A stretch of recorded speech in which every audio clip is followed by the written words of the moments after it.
Good afternoon, everybody. Joe here from Abeloff Auto Group, bringing you a special comparison video of the brand new 2021 Sorento compared to the 2021 Kia Telluride. Both of these models are S models. Please stay tuned so you can see why these are both the leading three-row SUVs in their segments. All right. Also, make sure you hit that subscribe button as well as the notification bell so you get access to all the great content we're putting out. Stick around so we can go over these vehicles with you. These, again, will probably both represent the highest volume models in their respective lineups. The Telluride, simply from an availability standpoint, I mean, we basically sell every Telluride we get. I only have this one. A customer elected to move to a different vehicle that I have inbound, and that left this one available. And just the fact that I got it in this morning made this video possible. So thank you to that customer. You know, I did a video of this vehicle on Saturday. Really very impressed with this car. We've had a lot of people, you know, ask us about the comparison on them, and I guess the biggest difference is just these vehicles are simply different vehicles. You know, the Sorento is definitely geared toward, you know, a family that needs that third row. You know, whether it be, you know, Bobby and Susie have you know, friends that regularly attend soccer practice with them. Of course, you know, when soccer practice is going on, probably don't need that much utility, so to speak. You know, maybe they don't need to tow. This vehicle is offered in 7-passenger configuration, which this one actually is the 7-passenger, but it's also being offered with captain's chairs, which everyone loves captain's chairs. It's by far the best feature about, you know, a third row SUV is just the ability to get to the third row. The Sorento has a really nice sliding second row that makes the third row very accessible. But I also want to show you some other things that when you compare the two vehicles, you're going to see that, I mean, the Telluride is just flat out. It's going to have more room. It's a bigger SUV. It's also offered with a 3.8 liter 6-cylinder. That's the only engine that they offer for right now. The Sorento has two different engine configurations. Both are 2.5 liters, but both are 4 cylinders, one turbocharged, one not. Driving this vehicle, it's got plenty of power though. It's got great get up and go. Also very good fuel economy. This one, highway 25 miles per gallon. And again, this is just a really nice size vehicle, very good fuel economy. It's a good price point all the way around. The Telluride, you know, we're going to get into that as we start looping around here. You know, also obviously very value packed. I mean, I think customers have told us that it's very value packed. They've told us by buying them literally before they come in. This is the S model, and again, I would say that this is probably by volume the highest selling model, and it's the highest selling model because Kia makes more of these S models than they do of the EXs or the SXs. I don't think they've been able to source the parts as easily as they have been for the S's. The S doesn't really miss a whole lot. I think that's a good price point too. The Sorento, that vehicle, $35,625. Again, not a cheap SUV by any means, but the Telluride, this one hovers right around $38,000, depending on the color combination and everything you get. They pretty much range from $37,770 up to about $38,465, depending again on what exactly it is you're getting. Now, you know, obviously you can add accessories to either one and change that pretty dramatically. Again, I'm going to show you here shortly. I'm just going to open up some of the doors with a tape measure. I'm going to show you some of the loading configurations as well as the measurements from the interior of the vehicle. We're not going to do drives on these cars today. I have done some drives in the past. Actually, leave that in the comments section. If you guys want to see a drive of both of these cars, we'll put a video out of the drive of it, but only if I get enough response in the comments section below. So let us know if you guys are interested in seeing just how these vehicles drive. So this is the loading surface, or the, you know, where the rear hatch is for the Telluride, and all 3 rows of seats are upright at this point. And just want to show you guys very quickly here with a tape measure from about the center, from the center of the latch, okay, you got about 21 inches of loading surface. Now that's not vertical loading surface, just keep in mind that is only what's flat here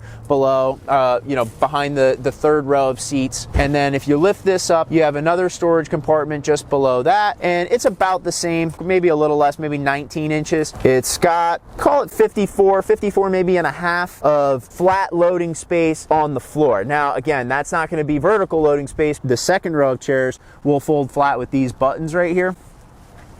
And the 3rd row, they fold flat by simply pulling the strap. Now, once you do that, you really do open up the loading space. And I know that it says part to do with why this vehicle is so popular. You know, but just to give you an idea, again, about 50 inches from the second row of seats back to the end of the loading surface. Now again, this is just what's on the floor. This is not vertical loading space. They are very different measurements, or in terms of cubic space, you might be more familiar with that, but very different measurement. You know, you get to the second row of chairs. That one didn't fold quite as quickly as I had hoped it would, with both the second and third rows folded flat. If you got really close, certainly over 80 inches. I mean, again, not touching the driver's seat, you got a little bit more than that probably, but you know, between the wheel wells, you got about 44 inches or so, you know, just to give you some comparison. Now we're going to jump over to the Sorento. This one, again, flat loading surface, has about 15 inches. And then if you look below here, you do have some additional storage space below as well. And then this one also has the tire and wheel jack over here. You just get over here to the right. And if you look in here, they're actually very similar in width. The Sorento has 54-inch wide, you know, in the back as well. Very similar to what's offered in the Telluride. And we're just going to show you here as well that the seats, they fold flat. They fold flat only when the carpeted floor mat isn't in the way. 42 inches from the second row seat back to about the latch area there. And then this has second row fold flat seats as well. And with the button, they drop down and they drop flat.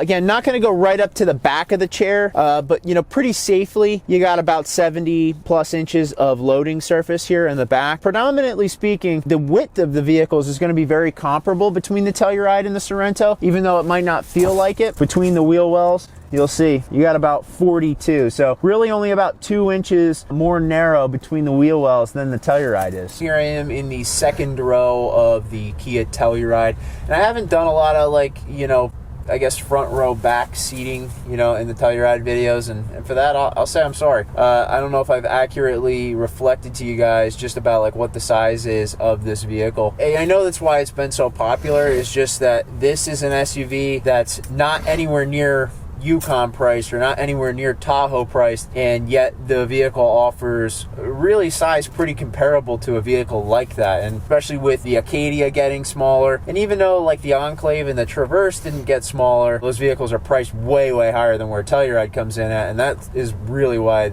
these vehicles have been so popular. I'm about 6'3". I sit very comfortably in the second row of a Telluride. I drove the vehicle back here. This seat is where a normal person would sit, not something, you know, that would be pushed way forward. And I could show you from the back of the seat to the front of my knee, I've got a solid 4.5 inches, and I'm very comfortable. This is just a great seating position to be in. The second row in the cockpit of this vehicle, the actual second row, you can't see it, but it's just shy of 60 inches. It's 58.5 inches. That's a lot of space. You know, even between the chairs, between the pass-through of the third row, I'm gonna let you guys in on a little secret here. You can get even somebody who's over 6 foot tall into the third row of a Telluride. And I think I've said it in the past, maybe I wouldn't be super hyped about being on a 4-hour trip back here, but on a 15-minute trip across town, wouldn't bother me at all. And again, this is with the seats. These seats fold down, they slide forward, they have different adjustments in them, and very easy to get out from behind them as well. Just simply hit this button right here and they slide forward. We're going to do the same comparison for you in the Sorento, and the Sorento does not have the pass-through seating configuration in this model. It is available, but you'll see it's also very easy to get in and out of. All right, guys and girls, here we are in the 2021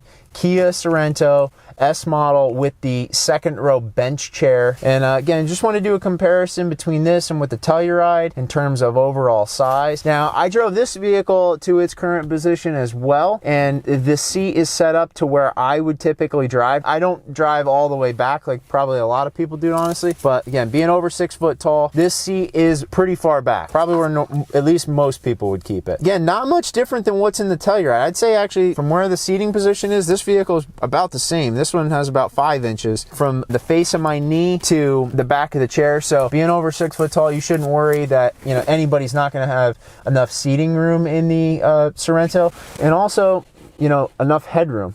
Really, it's got plenty of room over and above my head. And you know, another thing I found really nice about the Sorento, had a lot of shoulder room in it to just show you. I mean, like, it's got room to move around. Now, if you had another person right here, you probably wouldn't be super comfortable with 3 people my size. Overall, it is nicely configured. Got a cup holder right here in the door. The vents are easily angled and they move. You know, second row vents seem to be a big selling feature for a lot of people. And there's a lot of other, you know, really nice things. You know, just door handles are very nice. They're smooth action. They've got great trim back here, and they got a really nice handle setup so you can easily move the door. You don't have to like press up against the window and smudge up or anything like that. It's got a nice handle, much like you would in the front row, and that's something a lot of vehicles I feel like miss. They don't have an actual handle you can grab, and actually they have handles back here, you know, so that you can hold on while somebody's driving. Not every vehicle has that. I'm gonna just step out for a second and show you how easily the second row slides forward. I'm not gonna jump in the third row in this vehicle. It's just not as easy to get into.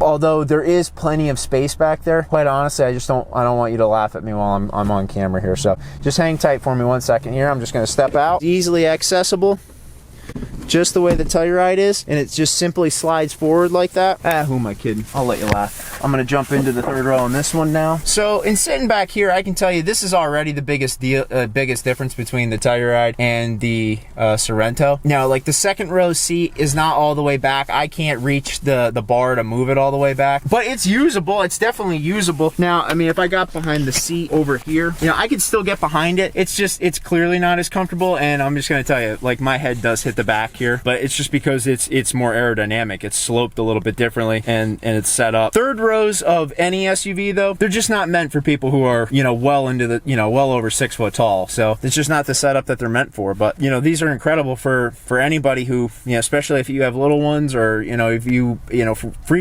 you're frequent to having multiple people in the car. You know, if you got a couple of kids and you ever have to bring their friends or anything like that, this is the best case scenario, especially if you're a big family. I mean, there's a lot of people who have, you know, 3-4 kids, and this is how you get around, you know, with a beautiful SUV, all-wheel drive, great fuel economy, good price point. The Sorento 2021, I think they killed it. That's just my opinion, but give me a second, we'll finish up in the front. All right, guys and girls, just finishing up here. Got the hoods popped on both the Sorento and on the Telluride. As I was telling you a little bit before, the Sorento now moves to a configuration that is 2.5 liter only.